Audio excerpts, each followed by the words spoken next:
33 বছর আমি ওয়াজ করি, সবক পড়াই, ক্লাস করি, কিন্তু এই আয়াতের উপর আমি কখনো ওয়াজ করিনি। আউযু বিল্লাহি মিনাশ শাইতানির রাজিম, বিসমিল্লাহির রহমানির রহিম। ইয়া আইয়ুহাল্লাযীনা আমানুত্তাকুল্লাহা হাক্কা তুকাতিহি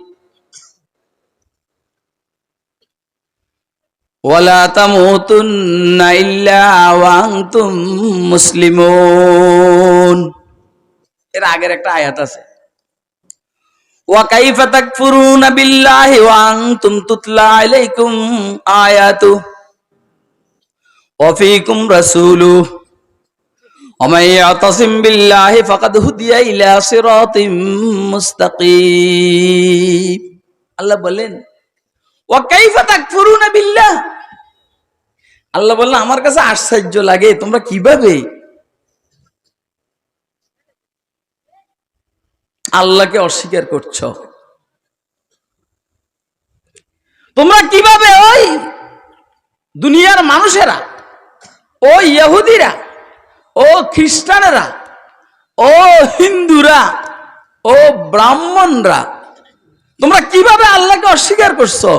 ওয়াকুনতুম ওয়াতুতলা আলাইকুম আয়াতু, অথচ তোমাদের সামনে আল্লাহ পাকের আয়াত, কোরআনের আয়াত তেলাওয়াত হচ্ছে, যে কোরআনের মধ্যে তাওহীদের আলোচনা, একত্ববাদের আলোচনা, রিসালাতের আলোচনা, এটা শোনার পরও তোমরা কিভাবে অস্বীকার করছো আমার বুঝে আসে না। অফিকুম রাসূল, পাশাপাশি রাসূল তোমাদের মধ্যে প্রেজেন্ট, অর্থাৎ মুহাম্মদুর রাসূলুল্লাহ সাল্লাল্লাহু আলাইহি ওয়াসাল্লাম। এরকম একটা আনকমন মানুষ দেখেও তোমরা আল্লাহকে অস্বীকার করছো। আপনারা কি কথা বুঝতেছেন? হুজুর আকরাম সাল্লাল্লাহু আলাইহি সাল্লাম কমন না আনকমন? কি কর না, সারা দুনিয়া একদিকে, মুহাম্মদ একদিকে। বলেন এটা কমন না আনকমন? সারা দুনিয়া একদিকে, মুহাম্মদুর রাসূলুল্লাহ সাল্লাল্লাহু আলাইহি ওয়াসাল্লাম একদিকে। সারা দুনিয়ার মানুষের কথা একরকম, মুহাম্মদুর রাসূলুল্লাহর কথা আরেক রকম। সারা দুনিয়ার মানুষের কাজকর্ম একরকম, মুহাম্মদ মুস্তাফা সাল্লাল্লাহু আলাইহি সাল্লামের কাজকর্ম আরেক রকম। এই জন্যই তো পেরেশান হইয়া খাদিজাতুল কুবরা বিবাহের প্রস্তাব দিছে।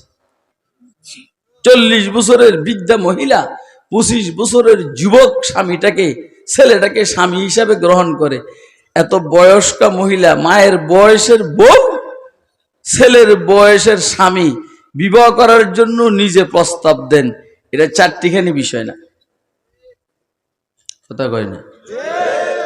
এই কোন অল্প বয়সের যুবক ছেলে, 25 বছরের যুবক ছেলে 40 বছরের মেয়েরে, মহিলারে বিবাহ করার প্রস্তাব দিব শর্মে? আমরা যখন ছাত্র, আসলে আমি তো মানুষ ভালো না, আগেই বলতে আছি, আমরা যখন ছাত্র, তো যেই মাদ্রাসার ছাত্র, এই মাদ্রাসার পাশে একটা অভিজাত বাড়ি আছে। এখন ওই বাড়ির একটা মহিলা স্কুলে মাস্টারি করে। আমার নিচে পড়তো এক সাথী, কয় যদি এই মহিলা বিবাহ বসে, তার ছেলে মেয়ে 5টা হোক আর 10টা হোক, আমি বিয়ে করব।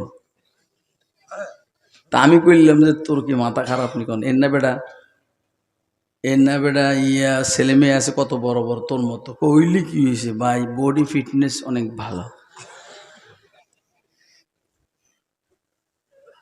বুঝলেননি আমি কি বুঝাইতে চাইছি? বুঝাইতে চাইছি এই কথা, কোন বয়স্ক মহিলাকে ছোট বয়সের কোন যুবক ছেলে বিবাহের প্রস্তাব সাহস করে দিতে পারবে না, কথা কয় না, এটা মানায় না। এটা কি কয় না?